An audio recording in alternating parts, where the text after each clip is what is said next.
The Ultimate Universe has been reborn. When the original Ultimate Universe collapsed and was destroyed in Secret Wars, the Maker was one of the few survivors, and since he's an evil version of Reed Richards, he is one of the smartest men alive. He eventually discovered a way to recreate his universe, to recreate the Ultimate Universe. And then he found a way to get there. Today is going to be the 5-part series known as Ultimate Invasion, which was the birth of the Ultimate Universe, so that you know how the brand new Ultimate Universe got started. This is the full story series here at Comicstorian, where we compile older videos into one big full story for you to enjoy. Here at Comicstorian, we make audio dramas of comics, so that you know what's happening in the world of comics and know what to add to your collection. And if you want to keep this channel going, consider joining us on our Patreon to also get early access. Now let's get into it. It all began 2 months ago at Blackguard Building. A small mercenary team stormed the front doors, and just as they expected, they were met with the building's security forces. An unprepared team would have certainly met their demise upon stepping foot in the Blackguard Building, but this team, they were equipped with advanced sonic weaponry, which allowed them to fight back and overcome the highly advanced security systems. Once the security guards and the AI defenses were taken care of, the mercenaries headed over to the 5th floor where one of the Blackguard's prisoners were staying. As the code was entered to open the door to the cell, the man inside let out a content sigh. "You're right on time. Did you bring what I asked for?"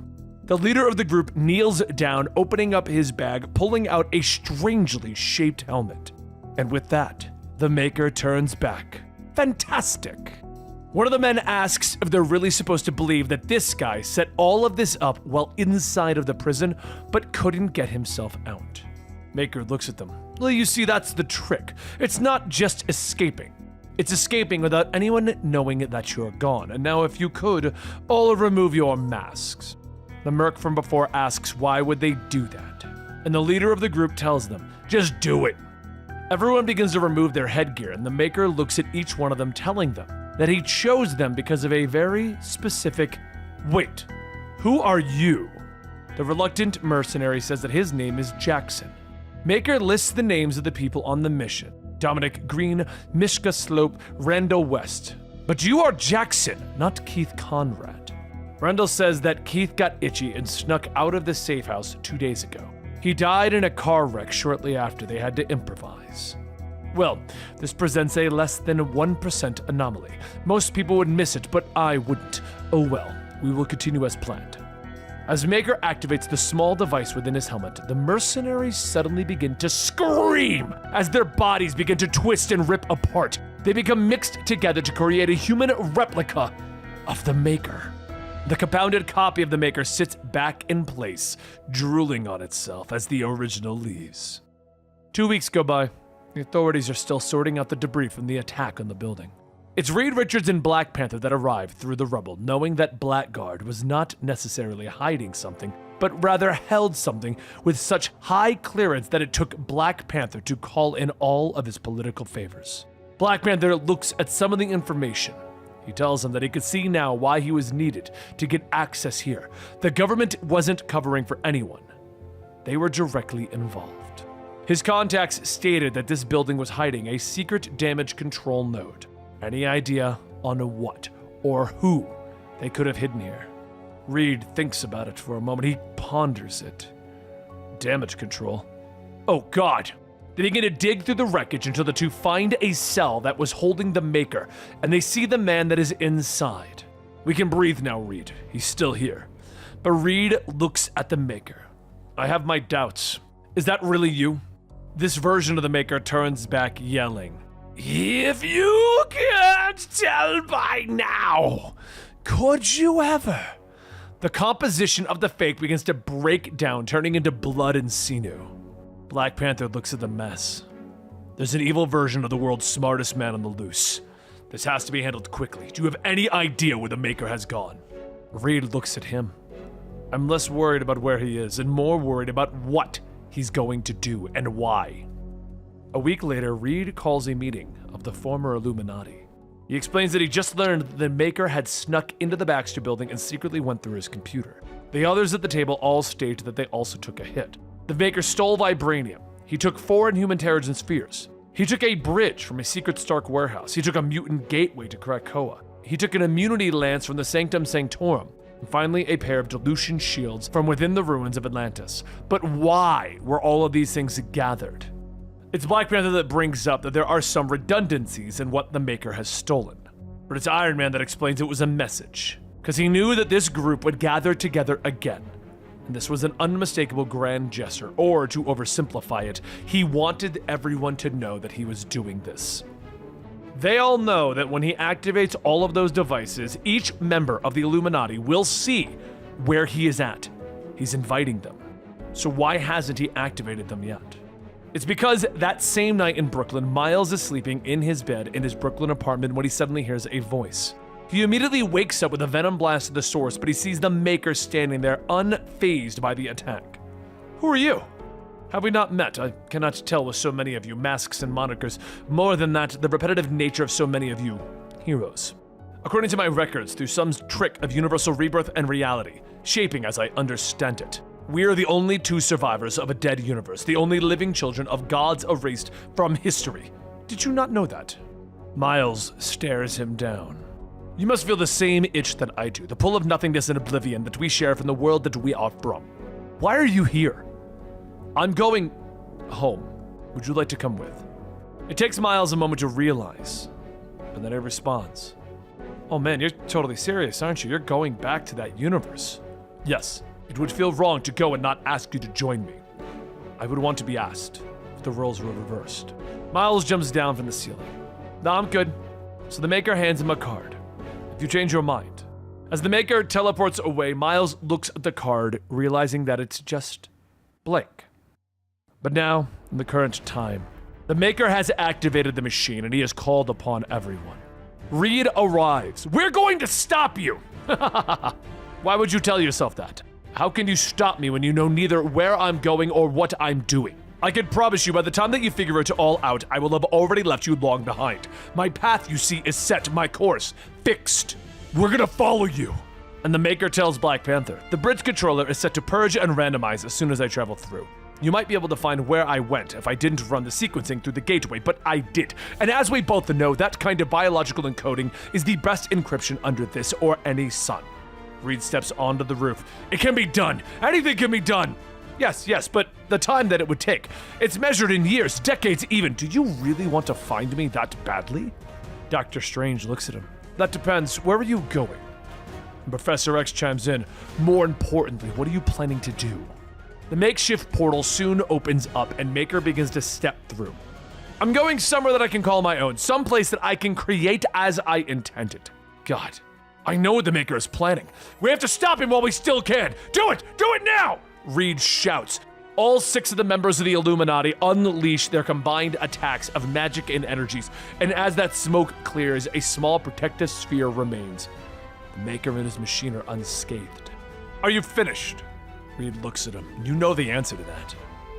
The Maker continues through the portal, asking, do I? I've often wondered if our roles were reversed, would I be any different? Would you? That's why I waited. Why I left this trail for you to follow. It was so that I could ask you a simple question.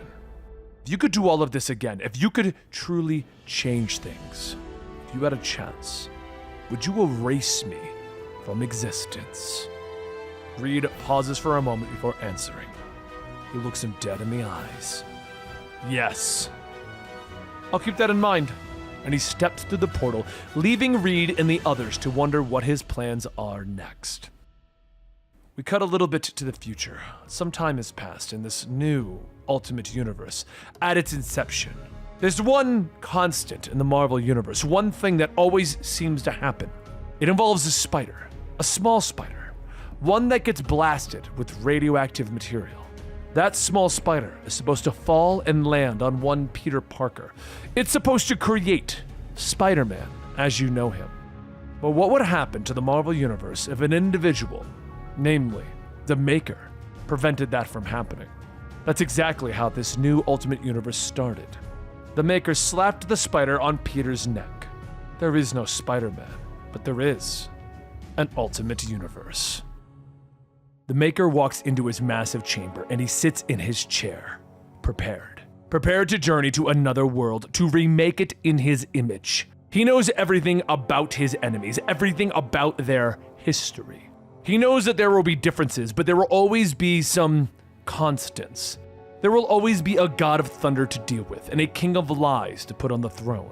There will be a rocket launch to delay, and so that a group will become less fantastic. Some things can't be changed. There will be a brilliant scientist, and mankind will build bombs that will explode. There will be a Hulk. Strangely, there won't be a soldier in the ice. So the mankind in this world won't have the beacon of hope, Captain America. And after the Maker has remade this world, he closes himself off in Latveria. In the city of his creation, he lives 1,000 years. Earth 6160. Now. Howard Stark flies his new armor through the city, waving at the onlookers from the office buildings, while Obadiah Stane and his son Tony watch from the Stark Stan Industries. When he lands, the suit opens to reveal the smiling billionaire, who asks Jarvis, his female butler, for a vodka and oranges. "It's 10 a.m., Howard," Obadiah says with a shake of his head. But Howard smiles as he lifts the drink in a toast. "Not in Latveria, old boy. Cheers, by the way." The two men walk through the factory while Obadiah reminds Howard that he promised to go to the meeting with him. Howard isn't very happy about that, wishing that he could stay out of the public eye while creating the world-altering technology that he is known for. But finally, with a heavy sigh, Howard agrees to go to Latveria. He quickly dresses and heads down to the Stark Quinjet that is waiting for them. "It's time to go meet your Maker," Obadiah says with a smile as they both board the jet. Later in Latveria, the world watches as the large spherical city created by the man known as the Maker waits to open. It's a gala event, with only the most powerful and important figures invited to attend. Cameras film and people watch as the likes of Howard and Obadiah arrive. The enlightened leader, known as the Hulk, and his followers arrive. Harada Yoshida and his alliance of Pacific clans, and the Rasputin family. Finally, the doors of the great city open up wide and the Maker steps out, flanked by 2 security droids. People wave and they cheer, and the Maker merely pauses, looking up. "Well, I'm waiting." At that moment, a rift opens in the sky and a swarm of heroes emerge. An army made up of Thors, Visions, Wasps, Giant Men, and Captain Americas. "Just the Maker and the other acceptable targets, no one else," one of the Thors shouts out. Lightning strikes the crowd as everyone runs for cover, with the mutants and Hulk leaping into battle with the invading army. "Obadiah, what the hell?" Howard shouts as they take cover. "No idea. You don't happen to be wearing your portable suit, do you?" Obadiah asks, but Howard shakes his head, reminding Stan that he asked Howard to come unarmed. "As a general rule, never listen to someone who doesn't follow their own advice," Obadiah says as he activates his armor on the Quinjet, which flies to him, quickly wrapping around his body. "Get clear, I'll handle this," Obadiah shouts as he leaps into battle. But as the fight continues to rage, one of the Visions launches forward, putting an arm through Obadiah's chest, causing his armor to explode. Howard tries to rush to his friend's aid, but the armor does successfully explode, throwing Howard away. He tries to stand, watching the fight continue, but he falls and blacks out. Eventually, a voice speaks to him. "Howard, you can wake up now," the Maker says, and Howard opens his eyes to the Maker standing over him, explaining that the battle ended, but Obadiah was killed. "I saw it happen," Howard says softly. "I wish there was time to grieve, but time is something we have very little of at this moment," the Maker says as he turns, motioning to the other side of the room where the invading army has been imprisoned. "Who are they?" Howard asks, and the Maker explains that they are the warriors from the future sent here to erase both of them from history. "Why?" Howard questions, and the Maker sighs. "That's a question, isn't it? Doesn't it make you fear what terrible things you're going to do in your future? Or does it anger you that they tried to rob you of the chance to have one?" The Maker asks, and Howard shakes his head, not sure that he believes in the idea of static temporal states. "Let's find out," the Maker suggests. His soldiers bring in a group of people into the room, and the Maker explains that he traced the future army's genetic makeup to the people standing in the room. With a wave of his hand, the soldiers open fire, and they mass murder everyone. Howard is shocked, but is more shocked as the future warriors suddenly begin to scream in pain as they are literally being unmade. He stares at the fleshy spots where they used to be. "You idiot! You know they're going to do the same thing to you, right?" Howard asks, but the Maker shakes his head, explaining, "No, I was never born in your world. I came here at the height of my powers." He leads Howard into another room where the genius is shocked to find a massive machine. "You made a time machine." The Maker nods, explaining that he has used it to go back and forth through time to remake the world as it currently is. "Do you think that this is how things were supposed to be?" "It wasn't, I promise you," the Maker states, and Howard's mind is reeling as he tries to imagine what the Maker is telling him. "You have to understand the full scope of what you've done, right? You annihilated the future, you destroyed their past. This won't be the end of it." "This is just your first encounter," Howard says, and the Maker shakes his head, removing his helmet, revealing the horrible wound that has taken half of his head. "No, it was the second." Howard doesn't understand how the Maker is still alive. "For self-preservation's sake, I chose to separate and redistribute my brain and vital organs long ago." He puts back on his helmet, telling Howard, "I need you, more than anyone else in the world, and maybe others." Howard looks at him and asks why. "Because with missing half of my head, I don't have some of my memories, and I believe that you are the one that built this time machine." Howard Stark stands over the grave of his friend and colleague, Obadiah Stan, his son Tony next to him. "I'm sorry, Dad." Howard nods, holding up his drink, taking a long draught for his fallen friend. "What are you gonna do now?" Tony asks, and Howard admits that he isn't really sure. And then Tony finally asks the question, "What's been weighing on you for days?" "What happened, Dad? What happened in Latveria?" It was 2 days ago that Howard stood in a lavish meeting room in Castle Latveria. He recently learned of the Time Warriors and the Maker's time machine. He looked around the room, seeing the leaders of the 7 territories of the Earth. Emmanuel da Costa walks over, introducing himself, beginning to explain the secret workings of the world to Howard. Howard is surprised that the rulers of the 7 nations can be in the same room as each other, knowing what he knows about history and their current economic, social, and political climates with each other. But that is when the truth of the world is revealed to Howard. It is Da Costa and the Hulk that explain that whatever political strife the world sees and believes, it's all merely fabricated by the Maker and the rulers of the 7 territories. It was the Maker that developed the plan. And while the territories might seem like they're at odds, it is merely a plan to allow the nations to grow and expand, while the populace is distracted from whatever errors and mistakes the ruling class might make. Howard is stunned by this revelation.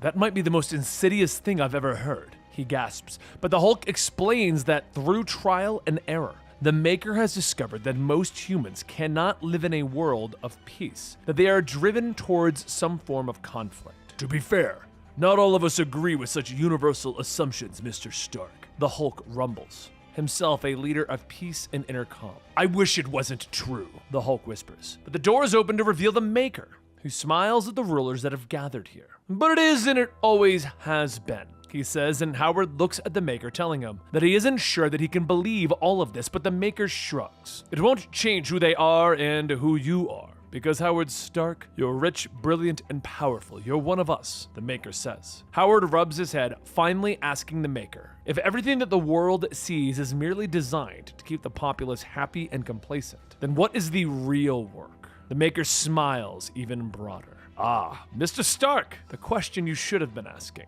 Now we're getting somewhere." Back in the present day, Howard finishes telling Tony about everything that he witnessed and learned. The two of them then sit upon a helicopter over New York.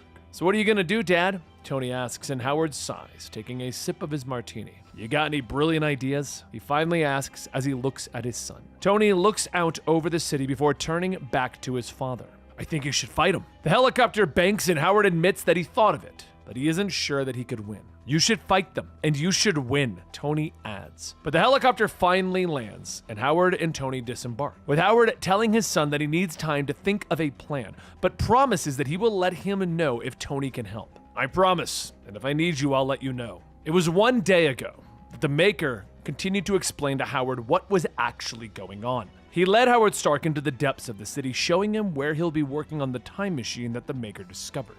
And as they enter a chamber, the Maker motions to someone else. No one works alone, Howard Stark. I'd like you to meet Reed Richards. Some say he's the smartest man in the universe. I have to say, I do agree, the Maker says, and at the sound of voices, Reed Richards turns around, revealing his face to be shrouded by a metal mask. The man in the Iron Mask. Meanwhile, in the far-flung future, so far forward that we can't even really tell where it is, the generic heroes that acted as Time Warriors cheer for their leader, and Kang turns to them all. I heard your cries. I have heard you ask me, Kang, is it time? So I tell you, the time is now, Kang cries, clad in his own suit of Iron Man-like armor. Howard Stark leans down, continuing to work. Behind him, Reed Richards in a metal face mask watches. I have a secret, he says quietly, and Howard looks up from his work as Reed explains that he knows a great many of the Maker's secrets, but he has never gotten anyone to share it with. That's great. Can you hand me the... Howard begins, but Reed is already handing him the tool that he requires, and Howard nods, finishing up. He leans back, taking off his goggles, and he looks at the Immortus engine that he has finished. Okay, that's as good as it's going to get. It should hold. I hope it holds, he says, turning back to Reed, asking him what kind of secrets he knows. The best kind of secrets, the sins that the Great Maker holds deep in his heart, Reed says, leaning forward, whispering to Howard that he knows where the Maker is from. I know how he made the world as it is now. I've seen it with my own eyes, he says, and Howard nods again, explaining that he wants to hear all about it, but first he needs to finish. And when this is done, I'll have all the time in the world. He puts his goggles back down and eventually turns to Reed, asking how long they have been in this chamber. How long have they been working on the Immortus engine? But Reed shakes his head. You're in a temple of abstract time, Howard. Exactly how does one count without constants? I gave up marking days in the passing of time long ago. Reed explains, and he goes on to tell him that he has been trapped with the Maker for a long time, that the Maker hates him on every level, which is why he is forced to work and wear this metal mask. I can help you escape, Howard finally tells him, but Reed shakes his head. Oh, Howard, don't you understand? One can't escape from who they truly are, Reed whispers. Another week passes and Howard and Reed have finally finished their work. As Howard steps into the Iron Man suit, he asks if Reed is ready. Reed checks his hologram suit one last time before confirming, and Howard thanks him, taking the Immortus engine and nodding. I'll see you on the other side. In his suit of armor, Howard walks through the city until he reaches the Maker. He holds up the small case that holds the Immortus engine. You've built it. The machine that will enable me to do all the things I've already done. A way to make this world into the wonder that it is now.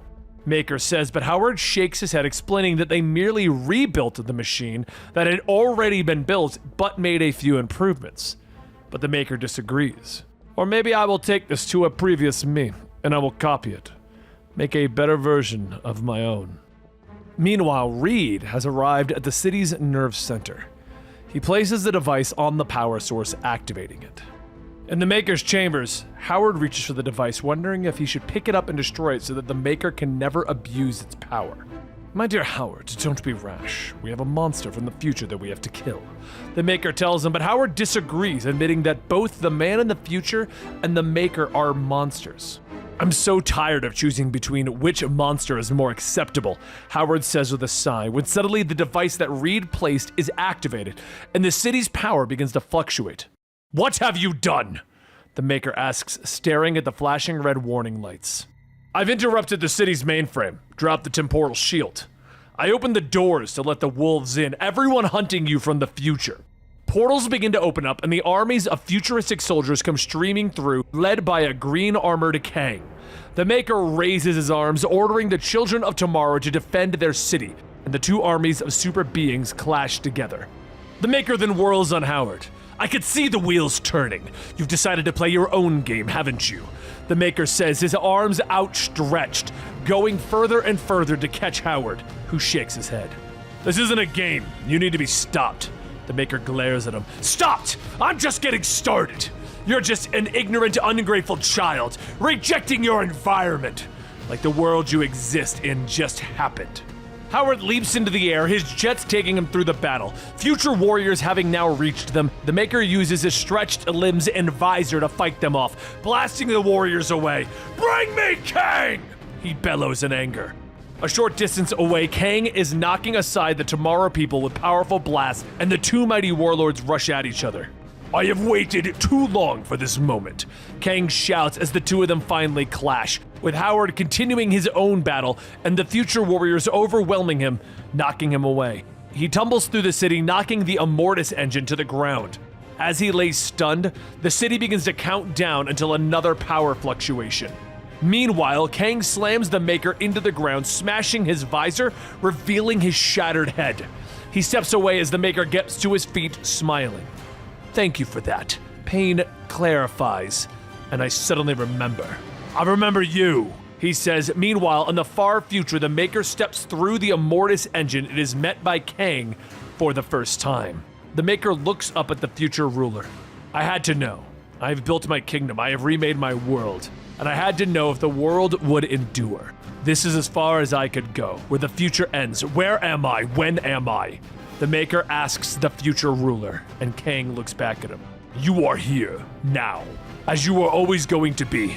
You are my Maker, and what you witness now is my origin," Kang tells him, raising his gauntleted hand and firing a repulsor blast at the Maker.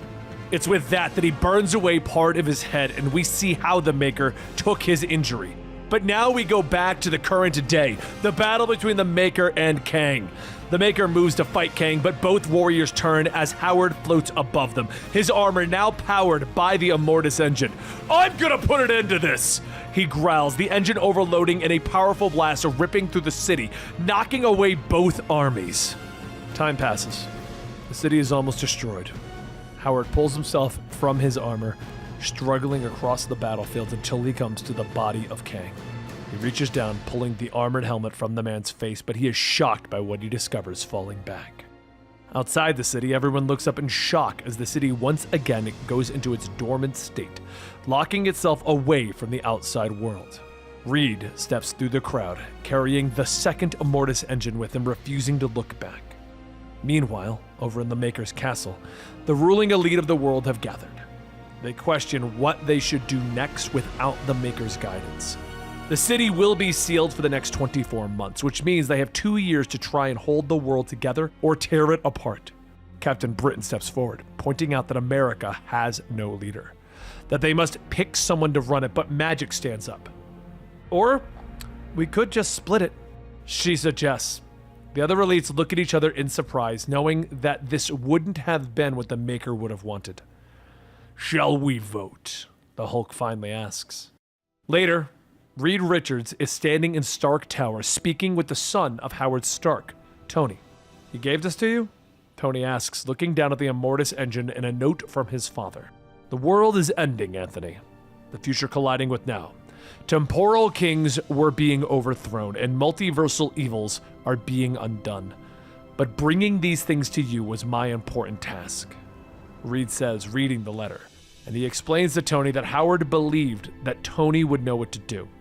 Tony pondered for a moment before looking down at the note once more, and finally he looks up at Reed. "I'm gonna need a suit. What are you going to call yourself? Iron Man, after your father?" "No, he's Iron Man. For now, I'll just be Iron Lad. At least until I've earned a better name," Tony states, revealing his armor that resembles the future ruler known as Kang. As Tony and Reed begin to get to work, based on Howard's note, Tony goes to find something that the Maker missed when he came to this world. The two of them head north, and they find something lost in the ice. A hero, lost in time, behind a star-spangled banner. Reed and Tony make their way through the dark prison until they arrive at the cell that they are looking for. Reed stops, looking inside as Tony looks around nervously. "The sun will be up soon, and we don't have much time. We just gotta get him out, Doom," Tony says, and Doom nods, peering through the slit in the door. "Hello? Can you hear me?" he calls out. From the shadows, a massive man leans into the light. "Go away. I want no food nor drink. I desire neither company nor conversation," Thor growls. But Doom shakes his head. He explains that they have come to free him. Lie not. I have no patience for such things.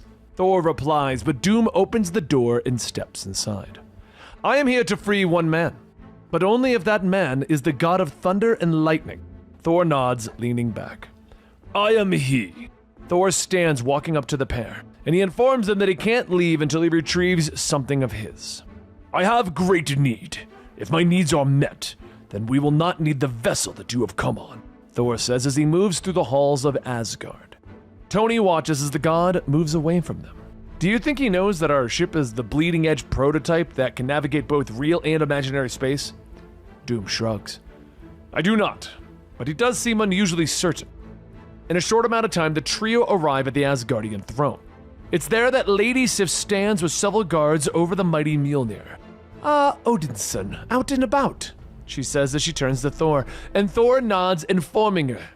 I am leaving, but only after I claim what is mine. One of the guards steps forward, readying his weapon. If you want Mjolnir so bad, come and get it, traitor! Thor smiles as lightning begins to crack in his eyes. Has it been so long that Asgard has forgotten? I don't have to. He lifts his hand and the mighty hammer flies off the ground, knocking aside the guards as it snaps into Thor's hand, lightning filling the room as the mighty god is transformed. At the back of the room, Tony leans over to Doom. That is a very impressive weapon, perhaps more impressive than your very impressive ship. Doom notes and Tony nods. Here's what I want to know. If he could summon it at will, why didn't he do that when he was in the cell? Doom shrugs again. Given what we know, there's only one reason I can think of. He didn't want to. Doom says as they watch Thor launch into an assault on the guards, his hammer whirling through the air, striking them all down.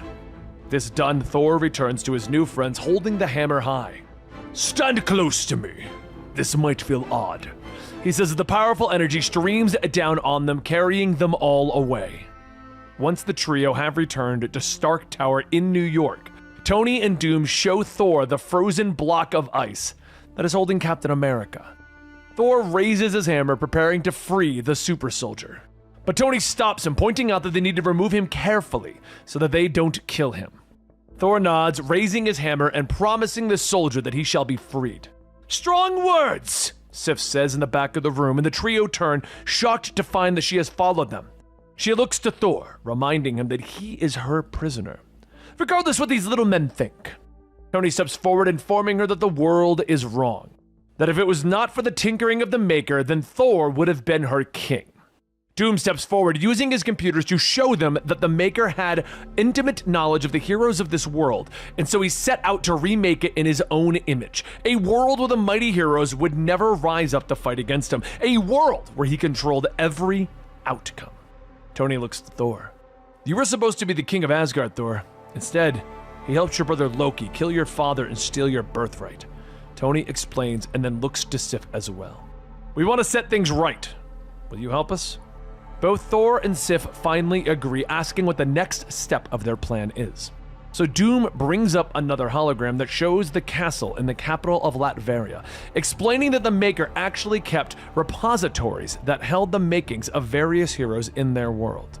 It's located here. He points at the castle and Sif nods as she studies the image. I know nothing of earthly fortresses, but I know a well-built citadel when I see one.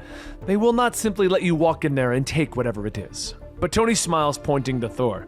If only we could get in there magically and in the blink of an eye. So within moments, the four heroes are moving through the darkness of the castle until they finally reach the chamber that they seek. While it is blocked by an energy shield, Thor is able to use the magic of Mjolnir to allow them to pass through the energy barrier. Inside, the heroes pause. No alarms, no guards, Tony says, looking at Doom as they move forward and are shocked when they see a line of repositories. This might not be as simple as we thought, Tony says, and Sif looks at them all. You say each of these contains the relics of a stolen life? She asks, but Doom shakes his head. No, each of these holds about 100, he explains, and Tony looks to Thor, asking if he can transport all of the repositories from the chamber. The God of Thunder hefts his hammer, stepping forward, determination in his eyes. It's an evil thing, the stealing of dreams, the work of demons and devils and souls that are damned. To make a world where men are chained to the future that is not their own. Can I do it? I am a god, and not bound by the limits of man. Of course I can. He says, but that's when he gasps as a blade is pushed through his chest. Thor! Sif shouts out, and the god is pushed to the ground as Captain Britain steps forward. Wielding his mighty blade, he knocks Sif aside, promising to kill the traitorous Tony Stark. But Tony blocks the sword, raising his arm, firing a repulsor blast that knocks Britain away. Can you help us get out of here? Tony asks as he turns to Thor, who is struggling to his feet. The god nods, spitting blood on the floor. Aye. Within moments, they have returned to Stark Tower, where Tony begins to work on healing Thor. You are my prisoner. You cannot die on my watch, Sif whispers, and Tony nods as the machines begin to work. I'll do everything that I can, Tony promises. Meanwhile, over in Latveria, Captain Britain contacts the rest of the shadowy governments that are secretly controlling the world, informing them of what Stark has done and demanding that they do something in return. It is the Hulk who believes that this would actually play to their advantage, that the Cabal has been questioning what to do about America, and now they have an option, that they can blame this attack on Tony Stark and use it to bring the rogue nation under their control.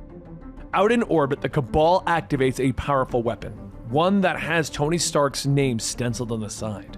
In Stark Tower, Doom and Tony become aware that the orbital laser has been activated and is now targeting New York City. Something's wrong. Options are limited with the Asgardian Feld. Perhaps only one. Doom says, and Tony nods. Yeah, I know. He says as he begins to activate a strange device on his armor that begins to glow and fill the room. Out in space, the orbital cannon fires, the blast ripping through New York City. And in Latveria, the Hulk smiles. This is an opportunity. We do what we do. We tell lies so large that it's inconceivable that they were fabricated or false. And we cover that up with just enough truth to sell it. We put his name on it. Stark. 1 week later, the city is still reeling from the attack, with the news calling for any information about the long listed names of those that are still missing and presumed dead. But the news asks one major question. Why would Tony Stark commit such a terrible terrorist act? But since he has been believed to have perished as well, the truth may never come to light. And there you have it. That is the story of how the Ultimate Universe was created. The actual Ultimate Universe storylines have now started up, such as Ultimate Spider-Man, which I'm linking it down below. But other ones are going to be starting up very soon, and if you want to see our coverage on all of them, make sure you like, subscribe, and hit that notification bell. I hope you guys enjoyed, and I'll see you next time.